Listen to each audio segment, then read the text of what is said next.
Alright, what's up guys, welcome back to another video. If you don't know who I am, my name is David, and today I'm going to be showing you guys the simple blueprint on what to do when you first want to get started with an AI agency, AI consulting business, firm, or honestly any agency that you're looking to essentially start. I'm going to be showing you guys exactly how to start everything in terms of from start all the way not to finish, because this is kind of like a beginner's course, but just showing you guys exactly what to do when you are first starting off, right? So without further ado, let's get straight into the board here. Okay, so we're in the board right now here, right? So obviously you can see that there's a lot of things going on, but we're just going to start off here in terms of making the LLC. So please do not worry. So okay, look, there's two routes that you can go, right? You can be a dumbass and create an LLC and create a business account, bank account when you have 0 clients. Do not do this. Do not do this when you have 0 clients. Do not do this when you have 2 clients. Do not do this when you have 3 or 4 clients. Do this when you're getting a consistent monthly recurring revenue coming in and flowing in, along with clients in terms of having, I didn't start making my LLC once I hit that 10K per month mark, and you should too. I mean, an LLC is registering your business. If you don't have money coming in and you have an LLC, that doesn't really make sense, right? Same thing goes with creating a business account. So if you want to make sure that you create the LLC and the business bank account, make sure to at least cross 10K per month over the line. And once you do that, then that's when you can create the LLC, and that's when you can create a business bank account. Shouldn't take too long. Should take you about like 30 minutes in one day to do this both. But do not worry about this when you haven't even made your first 10K per month or even 5K a month, let alone as well, right? So if you don't have that, which is totally fine, all you need to be worrying about is getting a payment provider setup. Now, I would recommend getting anywhere from, I wouldn't really use Stripe. Yes, Stripe is good, but I would personally use Fanbasis. Fanbasis or WAP is better since it doesn't have high chargebacks, and it doesn't pull off weird things that Stripe does in terms of when you're getting in payments, and if it's too much of a higher amount, sometimes Stripe can hold those payments for themselves. So Fanbasis and WAP doesn't do that. So I'll personally set up WAP, and Fanbasis should take literally like 5 to 10 minutes to set up, even less. So once you do that, right, then you got to decide what do you need to sell. And there's 4 options, right? Obviously, this is kind of just like one example. You can start with 30-day trial. You can do pay per appointment basis. So for example, right, if we come into here, I'm gonna just kind of write this out real quick. We can do pay per results basis, right? So you can do that as well. This is kind of like another example. Another one could be, working for, like I said, 30-day trial, or kind of like doing the trial period as well, where, it's pay per results basis, and I don't know, right? I mean, obviously there's definitely 4 options out there, but making sure that you try to get as many clients as you can get on board as fast as possible. Obviously, your first client's not going to be the best, so don't worry about that. But just try it. Your biggest thing for now is to get more clients coming in, right? Once you do that, once you decide on what you want to sell and what your pricing structure is in terms of how you want to get the clients onboarded, you're not looking at your offer. This is just kind of like what you want to sell, right? You just kind of have like a rough idea.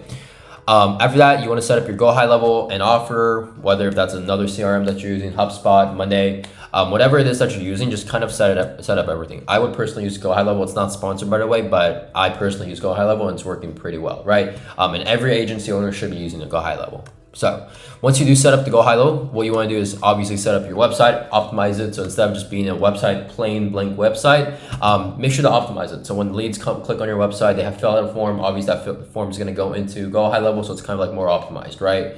And you can include AI chatbots and AI voice assistants on the website as well to keep it a little bit more engaging, right? Once you optimize your website, then you want to make sure that you do you set up your ATP compliance phone number. So what this means is ATP 10DLC, you're going to be hearing those terms in sense of you getting your phone number registered to send out text messages. You have to do this because there's a new law where if you're not compliant with the ATP or 10DLC rule, you are not able to essentially send out phone number SMS sequences. Emails you can, but SMS not at all. I'm not too sure why they made up that rule, but you want to make sure that you set the ATP compliance form up, or ATP compliance form, as well as the 10DLC compliance form as well, right? To be able to send out messages. Once you do that, then you obviously want to make sure that you connect your Zoom or Google Meet, plus your calendar integrations as well, whether if you're using OneHub, Calendly, whether if you're just using the straight up Google Meet calendar, you can do that as well. And if you're using Zoom or Google Meet, you can connect that. I personally would use Zoom since it's a little bit better, but it's like it's $18 a month. So if you want to be a little bit more on the cheaper side, Google Meet is better. But yeah, I mean, I'm pretty sure you can also use Fathom note takers for both. So it doesn't really matter. I personally would use Zoom. So once you do that, obviously this is just kind of like the basics of what to set up when you do set up your Go High level.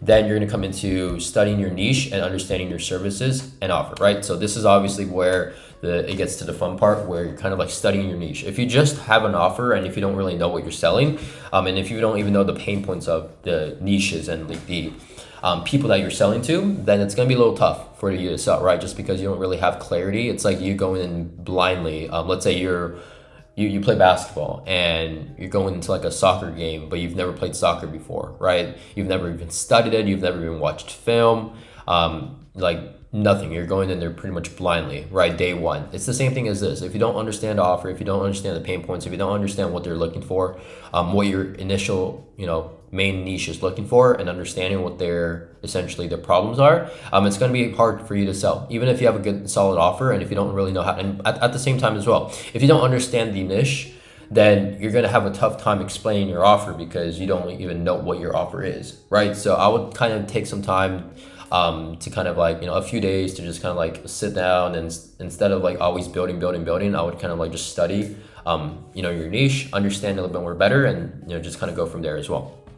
So once you do that, then that's when you can also come into outreaching, right? So whether that's cold calls, cold DMs, social media posts, paid ads, obviously there's way more, but that's when you can essentially come and do everything, right? So outreach, and on my last video as well, if you guys want to know how to like kind of scrape leads and cold call, I have it up on the channel if you guys want to check it out. I'll probably put it up here somewhere, but yeah, you can essentially go into like a lead scraper, scrape leads, cold call, and put that into Go High level and just pretty much cold call from there. But most effective way for me personally is if you're a good sales person, if you feel like you're good, if you know that you're good, if you feel like you're average as well, cold call is kind of the way to go as well for straight up just cold outreaching. Cold DMs, it could be on and off, not really.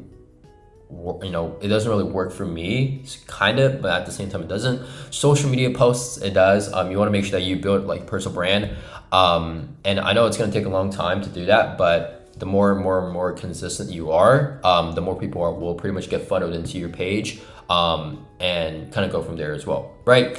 And paid ads is expensive, right? You want to make sure that you at least spend like 50 or more a day. And 50 a day is like what, 1,000, that's like over $1,250 a month. So paid ads, it's kind of on and off if you don't really have money, just because you're spending money and you don't know if it's going to work, and especially if you're targeting higher niches such as like clinics, practices, sometimes even home service based business owners as well. It's going to be a little more harder just because their lead and their CPI, CIP, their CIP, client ideal profile, is a little bit more on the higher leverage side. So it's not like consumers, it's actual like B2B, right? So it's gonna be a little bit more expensive if you do run paid ads. So yeah, I would personally just stick to these for now if you're gonna do outreaching.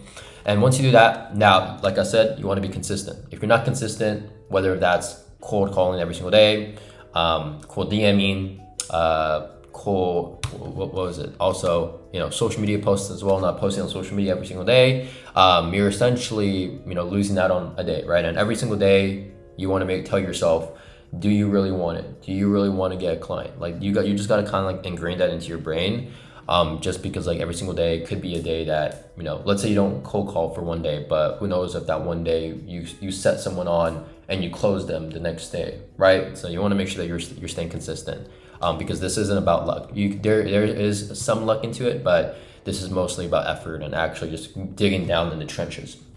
Once you're staying consistent, then we're gonna come into obviously your first client, right? So let's say you get your first client out, right? So there's 3 roads that you can kind of go into. So the first one is prepare to essentially refund them, right? Because at the end of the day, you got to realize it's your first client. You don't know what you're doing. I didn't know what I was doing as well, but you want to make sure that that's why you have like these trial periods, because at the end of the day, if you don't receive any money up front, if they can tell that this is like you just first starting out in the beginning, they can kind of see right through you, just because like you're talking business owners or whatever niche that you're essentially targeting, right? If you're targeting business owners, they can see right through you.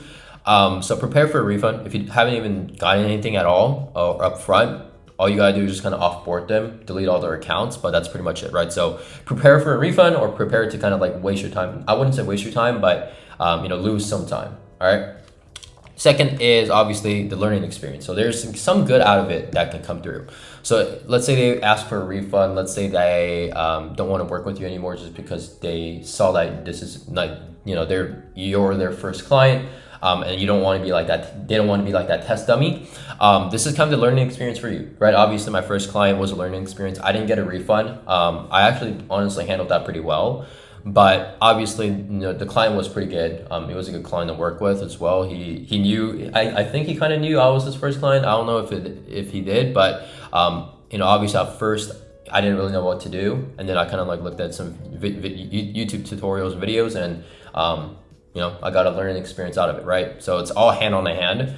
So there is some good that can come out of it. And then obviously you got to make sure that you figure out your delivery, right? This is all like just straightforward, like just like hands on hand. Like you have to do it. You just have to do it. There's no YouTube videos. There's nothing you can look at. Maybe you can get some clarity, but you have to do this just by yourself. Like scroll, like literally like type on your keyboard, like do everything that you can do to just figure out this delivery that you're going to do, right?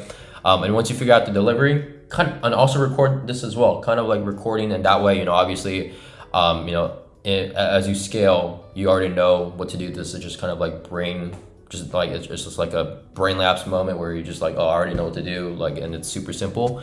And then you can like start hiring in people like VAs to just do this for you by sending them over the video and sending them SOPs as well, right? So once you figure out the delivery, onboarding, call, and deliver, right? So you onboard your clients, and then you just deliver the products or the offer, the service. And once you do that, repeat, process, hire, and eventually, like I mentioned, hiring in a VA. Once you feel like you're getting a lot of clients coming in, and just kind of repeating the whole process itself, right? Offer, so like, selling the offer, get on the closing call, sell the offer, collect payment, do the trial period or something. Eventually you're just going to be collecting payment, right? So collect payment, hire in people, closers, setters, VAs, right? HRs, and then just pretty much repeat the process again, right? And once you do that, then you want to make sure that you scale. So you invest in paid ads, you invest in your business, you hire in more people. Well, obviously don't hire in too many people, but obviously hiring in the right people, and scale. Right? As you scale, if you want to, essentially scale into other businesses as well, you can, but, this is how you're going to essentially run your business on autopilot. So that is pretty much it on terms of how everything will work. This is kind of like a step-by-step guide of, I wouldn't say beginners, but like beginners to intermediate on how to actually start and actually have a funneled sequence of how to actually get your business to run on autopilot. Okay, so with that being said, hopefully you guys enjoyed this video. If you guys have any questions, feel free to let me know. My Instagram, my TikTok, my socials, my LinkedIn, they're all in the description down below. So if you guys want to connect with me, feel free to follow me or connect with me as well. If you guys also have any questions, feel free to leave it down in the comments. If you guys want to essentially send me a personal question as well, like I said, send it to me on social media. But yeah, without further ado, I will also leave the video in the description what I mentioned in terms of how to scrape leads and actually start your first cold call in terms of getting leads and setting them on your calendar. But yeah, let me know if you guys have any questions. If you guys want to see any other video in terms of agency, anything that pertains to this at all, or anything else that you guys might feel like you need help out with, feel free to leave it in the comments like I said. And without further ado, I will see you guys on the next video. Peace.